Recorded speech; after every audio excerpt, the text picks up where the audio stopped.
ولی کی اجازت کے بغیر نکاح اسلام میں پسندیدہ نہیں ہے. لڑکی کو یہ اجازت نہیں ہے اسلام میں, پسندیدہ کام نہیں ہے کہ وہ باپ یا بھائیوں کی مرضی کے بغیر نکاح کرے, کیونکہ ان کا تجربہ, ان کی غیرت وہ زیادہ ہوتی ہے, ان کو پتہ ہے کہ کون 2 نمبر ہے کون 1 نمبر ہے. لیکن اسلام نے اس کا بھی حکم دیا ہے کہ باپ اور بھائی اپنی بہن یا بیٹی پر اپنی مرضی مسلط نہ کریں. تو یہ جو اس طرح کے کیسز ہو رہے ہیں کورٹ میرج کے بعد, آپ کو قتل کرنے کی قطعاً اجازت بولو نہیں ہے. اس میں آپ قیامت کے دن الٹے لٹکے ہوئے ہوگے, جہنم کی آگ میں ہوگے, اللہ کا غضب نازل ہوگا. اللہ آپ کو غیرت کے ایوارڈ نہیں دے گا کہ ماشاء اللہ بڑا غیرت کا کام کیا تو نے, تیری بیٹی نے شادی کی اور تو نے اس کو جان سے مار کے اپنے خاندان کی ناک اونچی کر دی. اس پہ آپ کو قیامت کے دن کوئی ایوارڈ ملنے والا نہیں ہے. حلال حرام میں فرق کرو, اس نے نکاح کیا ہے, ٹھیک ہے طریقہ غلط تھا اس کا, لیکن اس غلط پہ مجبور کس نے کیا ہے؟ اس غلط پہ مجبور آپ نے کیا ہے.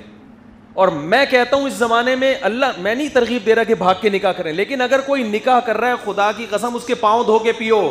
ہمارے ہاں بہت سے علماء کہتے ہیں کہ یہ غلط ہے, اس کو روکو. میں کہتا ہوں اگر آپ معاشرے میں چل کے دیکھو تو آپ کو لگے گا یہ مبارک لوگ ہیں, کیونکہ زنا اتنا زیادہ معاشرے میں ہو رہا ہے.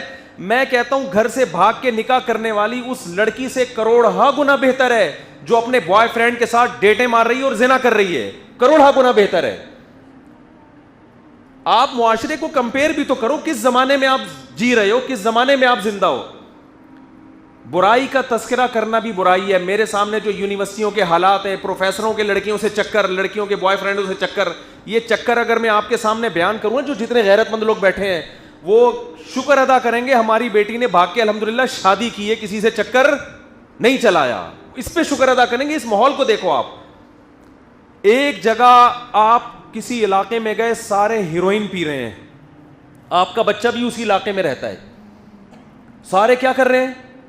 ہیروئن پی رہے ہیں, ہڈیوں کے ڈھانچے نکل گئے, کچھ شراب پی رہے ہیں, کچھ ہیروئن پی رہے ہیں, سارے چورو چکے. آپ کو فکر ہوگی نا کہ میرا بچہ بھی یقیناً یہاں رہ رہا ہے 1 سال سے, وہ بھی کیا ہیروئن سی بن چکا ہوگا کہ نہیں ہوگا؟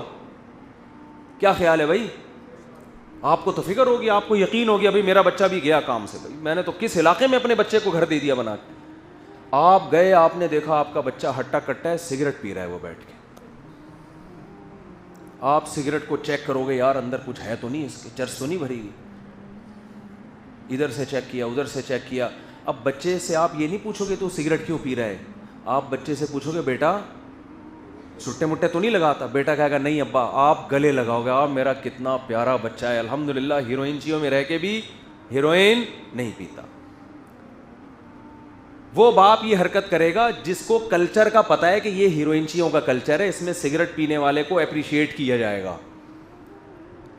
لیکن اگر آپ رائے ونڈ چلے گئے, آپ نے اپنے بچے کو 1 سال کے لیے رائے ونڈ میں مقیم بنا دیا بزرگوں کے ساتھ,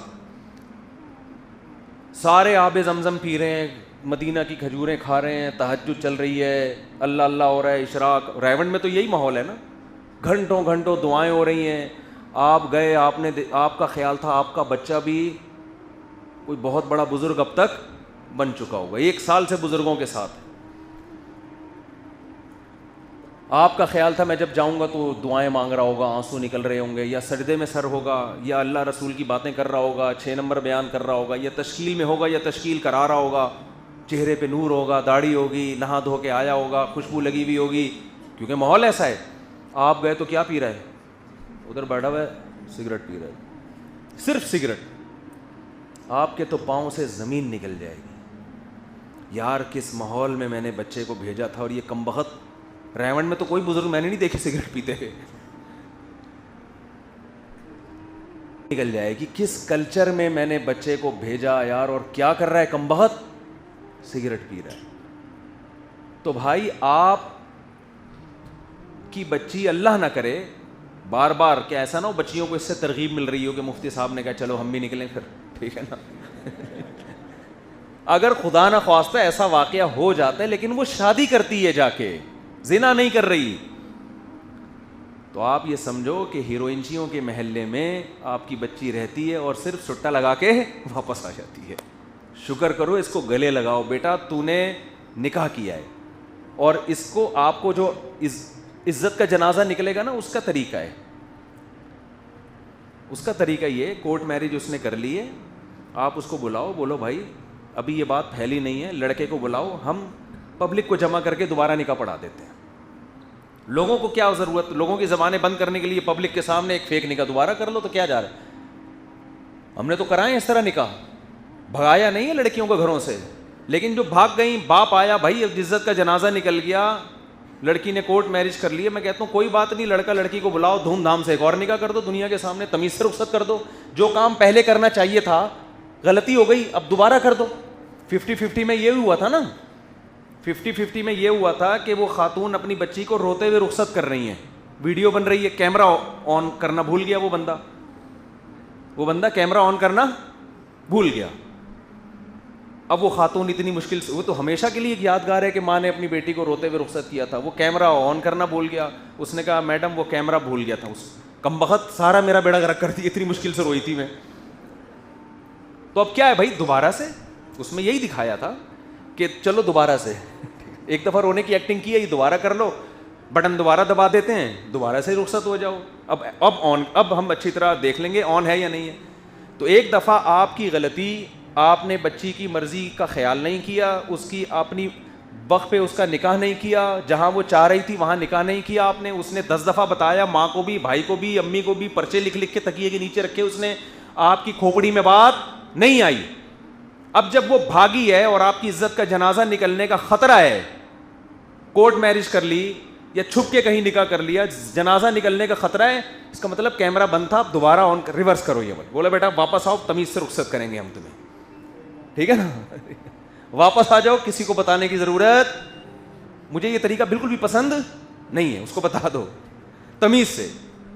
تو اس غلطی کی تلافی ہو سکتی ہے، لیکن یہ کہ ساری زندگی کے لیے اس کا بائیکاٹ کریں گے، بات نہیں کرنی، اس کو گولی سے اڑا دو، تو بھائی آپ ہیروئنچیوں کے محلے میں بیٹھے ہوئے ہو اور سگریٹ پینے والے پہ کفر کے فتوے لگا رہے ہو. آپ کا یہ فتویٰ مارکیٹ میں چلنے والا نہیں ہے. جو سوشل میڈیا نے اپنی تباہیاں کر دی ہیں وہ کر دی ہیں، وہ آپ کے کنٹرول میں نہیں ہے. گاؤں میں، گھر گھر میں اینڈرائڈ موبائل پہنچ چکے ہیں. میرے سامنے واقعات آ رہے ہیں، وہ فلاں گاؤں سے نکل کے آشنا کے پاس بھاگ گئی، وہ فلاں جھونپڑے سے نکل کے ادھر چلی گئی. تو یہ چیزیں اب آپ روک نہیں سکتے. اس کا حل یہ نہیں ہے کہ اس پہ پابندیاں لگاؤ، اس کا حل یہ کہ حلال کو معاشرے میں آسان کرو. بوفے سسٹم میں بندے کو آپ نے چھوڑ دیا، بھوکے کو بوفے سسٹم میں چھوڑ دیا، اور اس سے بولنا ہے کہ دال کو ہاتھ لگانا ہے، بیف کھانے کی، مٹن کھانے کی اجازت نہیں ہے. اب نہیں چلے گا یہ مارکیٹ میں. پہلے زمانے میں غریب آدمی کی دال ہی تھی، بھائی یہی کھائے گا تو. اس نے نہ کبھی پیزا دیکھا، نہ کبھی بکرے کی چانپیں دیکھی اس نے، نہ افغانی پلاؤ دیکھی. بھوک لگ رہی ہے یہ مثالیں پیش کرنے میں بھی مزہ آ رہا ہے. نہ اس نے دمبے کی چربی میں پکا ہوا دمبا دیکھا. اس کو آپ یہ کہہ سکتے ہو کہ یہ دال ہی کھانی پڑے گی. لیکن جب آپ اس کو ہوٹل میں لے گئے اور بوفے سسٹم ہے، وہ ہر ڈھکن اٹھا کے دیکھ رہا ہے، یار ماش کی دال بھی ہے، دال کھانی ہے تو دال کی 20 قسمیں ہیں. پھر ادھر اس نے ڈھکن اٹھا کے دیکھا، ادھر سے اس کو حلیم کی خوشبو آئی. ادھر ڈھکن اٹھا کے دیکھا جو کابلی پلاؤ، ادھر چپلی کباب، ادھر بریانی. پھر میرے بھائی وہ نوالے مارے گا، چاہے وہ مرد ہو یا عورت ہو. وہ لڑکی ہے تو بھی اس کا دل کرے گا میرے تو چانپے کھانے کا دل چاہ رہا ہے. پھر آپ اس پہ پابندیاں لگاؤ کہ یہ چانپے کیوں کھا رہی ہے. تو بھائی اس پہ شکر ادا کرو کہ حلال کا کھا رہی ہے. یہ چوری چھپے اس بوفے میں نہیں گھسی ہے، اس کو باقاعدہ انوائٹ کیا گیا تھا. حلال کھا رہی ہے، حرام نہیں کھا رہی ہے. پیسے جمع کرائے ہم نے اس کے، صحیح ہے نا، پر ہیڈ جتنے پیسے بنتے ہیں وہ ہم نے جمع کرائے ہیں. حلال کھا رہی ہے، شکر ادا کرو. ہاں جو چوری سے کسی بوفے میں گھس کے دال بھی کھائے گی تو اس کو دال کھانے کی بھی اجازت نہیں ہوگی.